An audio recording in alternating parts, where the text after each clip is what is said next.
let me try running. I actually enjoyed running. I feel like I could get some pleasure out of this. Then you go run for a year, but you don't go do the pacer test again. You don't really know where you stand. You probably got better. So if you were to say, well, hopefully I can get the same level I got last year, you're probably going to be pleasantly surprised because you're probably going to do better. You're probably more capable than you think in most things. But I think that all of us are a little arrogant in some areas. So if you think your relationship is going to flourish no matter what you do, you are in serious trouble. Next Level Nation, welcome back to another episode of Next Level University, where we help you level up your life, your love, your health, and your wealth. We hope you enjoyed yesterday's episode number 1580, an answer we all know but hate to hear. Today, for episode number 1581, what do your expectations say about you? We had a meetup recently, which many of you attended. Thank you so much for coming. And we were talking about setting goals for 2024.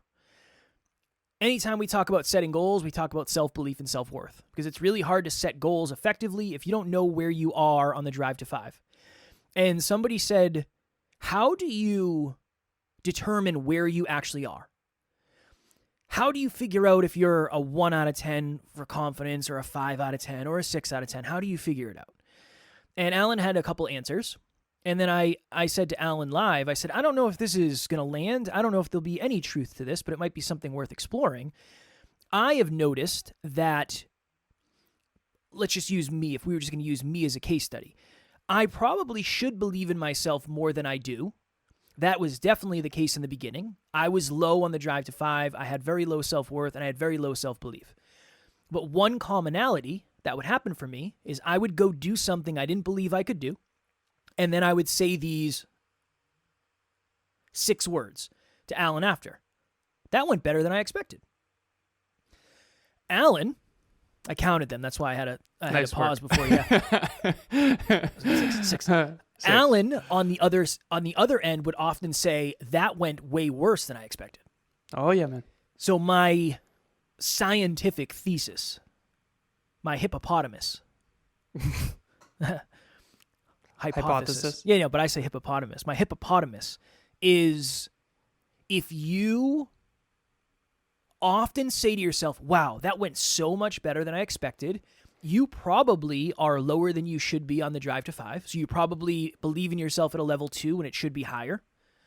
If you do something and say, wow, that went way worse than I thought, you might have a delusional level of self-belief. Not delusional from a negative perspective. Maybe you're just over. I think we're all delusional.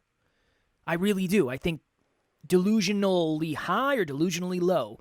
And 100%. all I mean by delusional is it's just not serving us as accurately as it could. I'm not making that wrong at all because I was definitely low. So that's my thesis for this episode. I want to have a conversation about it.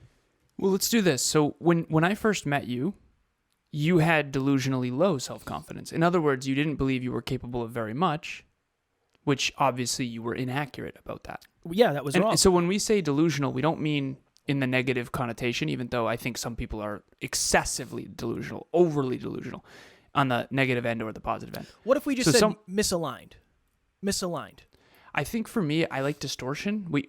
Cognitive distortion, psychology, so I'll use distortion. Okay. Emilia and I have something we're playing called the distortion game, where anytime I think she's inaccurate, I'm allowed to call it out and vice versa. When our families say something that's inaccurate, we call it out for each other because we're so in love with our families that sometimes their narratives will get on us. So remember, the story you tell yourself and the truth are not always the same. That's what this is.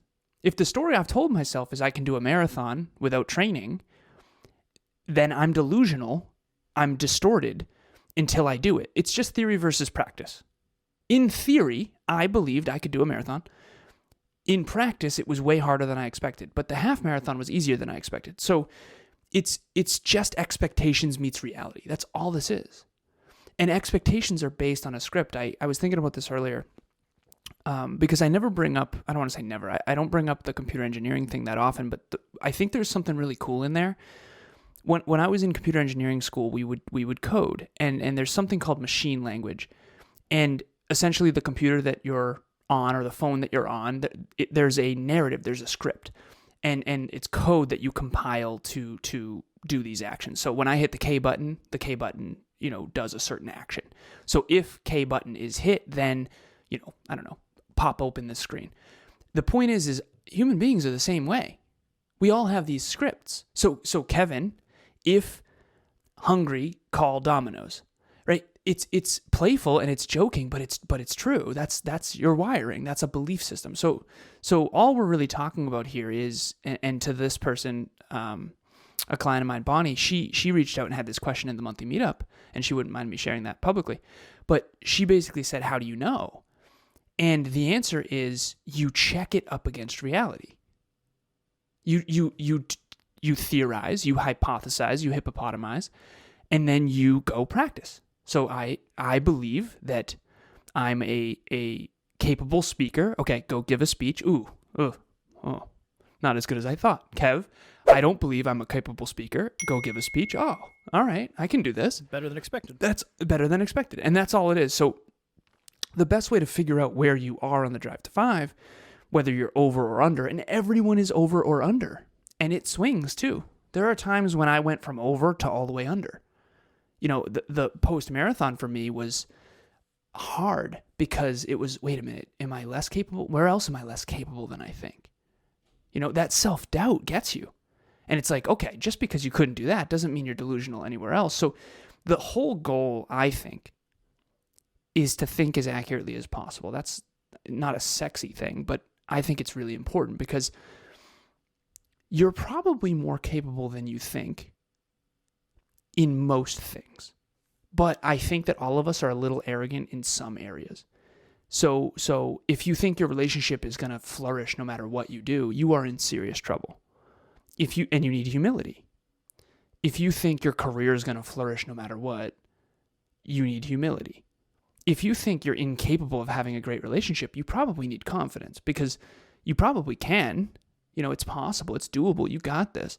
And so and this is why coaching is so difficult, because if you believe in yourself too much, I'm going to have to seemingly take wind out of your sails.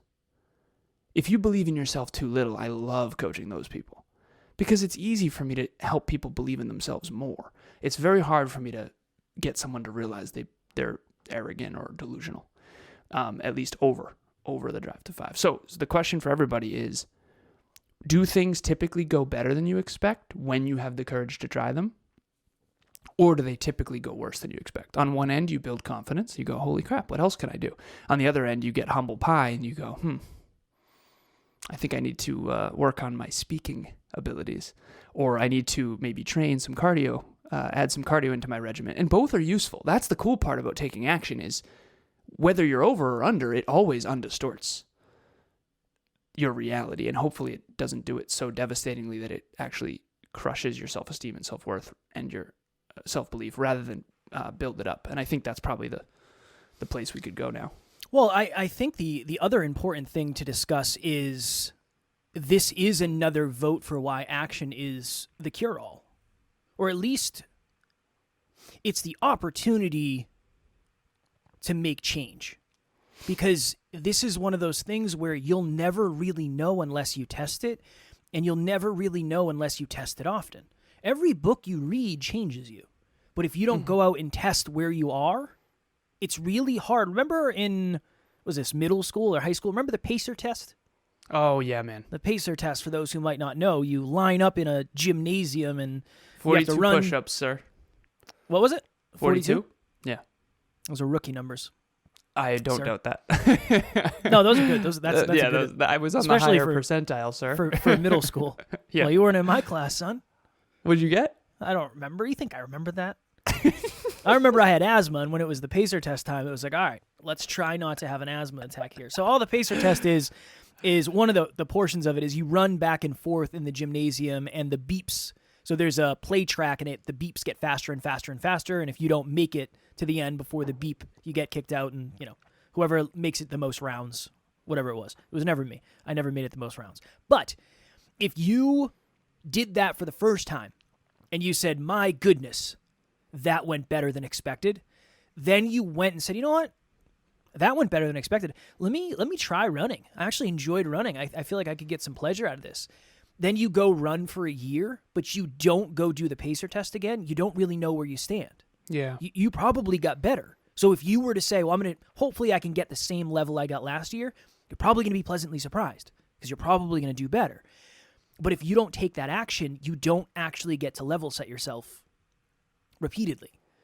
I think that's a huge reason why we have to remind ourselves that action is important regardless of outcome, because it creates lessons that we can then shift outcomes with in the future.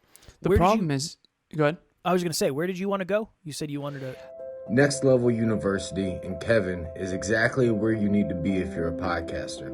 When I first started out just a few months ago, I had no clue on the direction I was going. I was getting hustled by another company that was giving me not even close to the value that Kevin and Next Level U was giving me.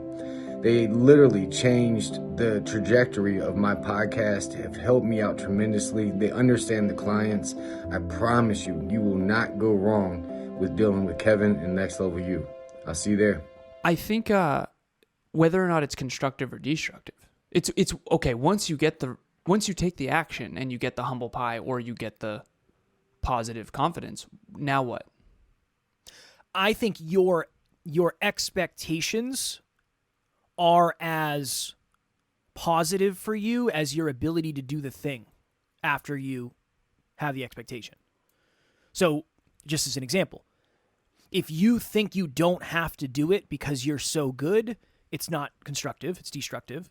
If you think you can't do it because you're not good enough, it's destructive. Yeah. 2024, so 2023 was boundaries. 2024, I think, is accuracy. Setting goals in an accurate manner with the understanding that I can grow into these goals. I would rather grow into a goal than have a goal that seems too big that crushes me. Yeah. I think that is more clear to me now than it's ever been. Than it's ever been. Same. I have been coming to 5 lately on this because I used to be in the camp of aim for the moon, land amongst the stars way back. And now I've been understanding the self-worth detriment of that. And we talked recently on an episode about how to build self-worth, so I won't reiterate. But people, I think, that do have really high self-belief, they end up setting higher goals, and unfortunately, they end up with a lot more humble pie and failure, so it kind of can hurt their self-worth. And so I'm experimenting this year with setting more achievable goals. And I'll give you an example. So I was going to talk about this later, but we have something called the Dreamliner that you can see on camera. Dreamliner. Shout out to the products team. Lizzie is the leader of the products team. Shout out. And we created, it's Achieve Your Dreams 90 Days at a Time. It's a physical, there's a hardcover one on Amazon and there's a soft cover. I recommend the soft cover because the hardcover has a 3-week lead time. We'll put the link in the show notes. But really what the Dreamliner is, rather than what it sounds like, which is a cruise, it's this idea of breaking down huge goals into simple daily habits. And it takes you through a whole process. So I won't go in depth with that, but you can click the link in the show notes to get your Dreamliner. And it explains exactly how to use it. Achieve your dreams 90 days at a time. Very cool. So when I was doing this earlier, because I got this last night and I want to use this every single day from now on, I was setting my goals. And one of my goals, it's health goal, wealth goal, love goal. And my wealth goal is, I have this metric called leaderboard. And it's just a number that represents all my clients and all my team members. So everyone on the NLU team and everyone on the my client roster, I'm considering myself a leader. And I'm leading those people towards their goals and dreams. And my goal for the end of 2024, I put for 80. And right now I'm at 41. So that means I need 39 more team members and or clients. And then when I broke it into quarterly goals, I divided it by 4. 40 divided by 4 is 10. And I was like, listen, it's January 12th. Am I going to get 10 new team members / clients? And then there was this really cool moment for me, Kev. Do I even want that? Is that even what's best? And I had this moment of, you know what? Nope. I went back, I set it to 60, which means 19 more, and I divide that by 4, and now that means 5. I could get 5 new clients / team members in Q1. But the old me would have shot for 10 and then maybe even gotten it or not. Either you don't get it and it crushes my self-worth, or you do get it and then you can't handle it, which crushes my self-worth. And by can't handle it, I mean can't handle it without burning down several times and disappointing everyone and hurting people's feelings and that kind of stuff. So I'm now understanding that self-belief can be detrimental to self-worth. And they're super connected. So, and the last piece I'll share is I think all of us, there's no more important thing in the world than self-belief and self-worth, in my honest opinion. And I think leadership in a nutshell really just comes down to helping other people build self-belief and build self-worth. And you can't do that unless you set the right size goals and take action, to the point of this episode. And then obviously we already talked about how to build self-worth. So, but at the end of the day, if you're delusional on either end of the drive to 5, you're going to have a really hard time building self-belief and self-worth and not constantly self-sabotaging. This would be my next level nugget. Be very careful with the words. I'll say this. Be very careful with the adjectives that you internalize. And here's an example. Just a real quick example. You and I were talking about this the other day. I said, yeah, I saw an ad for something, or I saw a post that was supposed to be inspirational and motivational. And it said something along the lines of making $100,000 a year is not hard. All you need to do is make $273.90 per day. So let's say you have a course that's $27.39. Just got to sell 10 of them a day. That sounds very empowering. It's like 10 a day. Okay, I mean, that's reasonable. 10 a day. But then when piece of cake, man. But then when 10 a month is hard. You internalize that all you have to do, or right, it's easy to sell. No. There are pizza shops that don't sell 10 pizzas a day. Yes. Yeah. So I am trying to be way more conscious of the way I give advice, because one episode a week to us is easy, but it's not for everyone. And if you try that out of the gate, just like if we did, you will destroy your self-worth. No, one episode a week. One a week.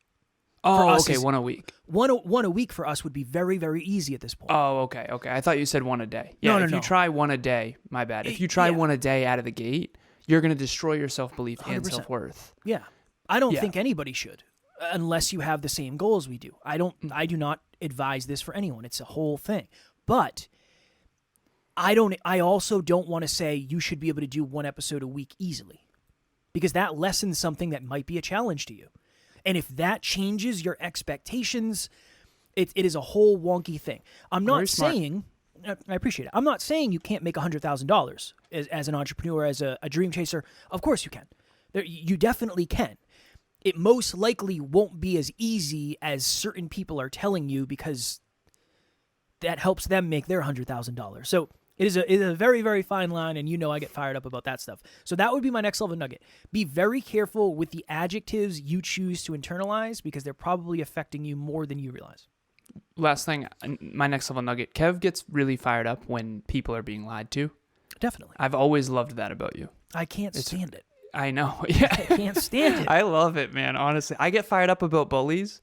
Kevin gets fired up when people are being lied to and hoodwinked. It's my favorite. It bothers me to my core. I was following a guy. He's an exercise scientist, and he was talking about something, and he said, "You know how I know this is BS?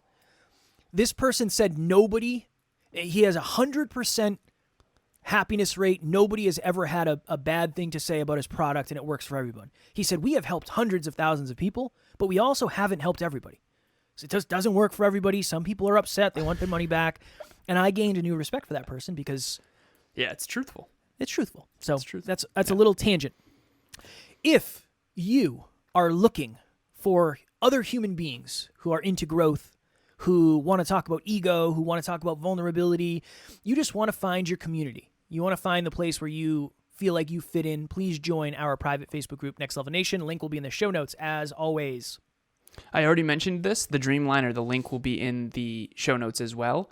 The soft cover version is what I recommend, because it's only 3 days. So you'll have your Dreamliner in 3 days, and it will break down your big dreams into small, simple, achievable goals and habits where it will not crush your self-belief and self-worth. That is how this was designed. That is why this was designed that way, because I was sick and tired of watching people's self-belief and self-worth get crushed, in large part because on social media, everyone's making everything look easier than it really is.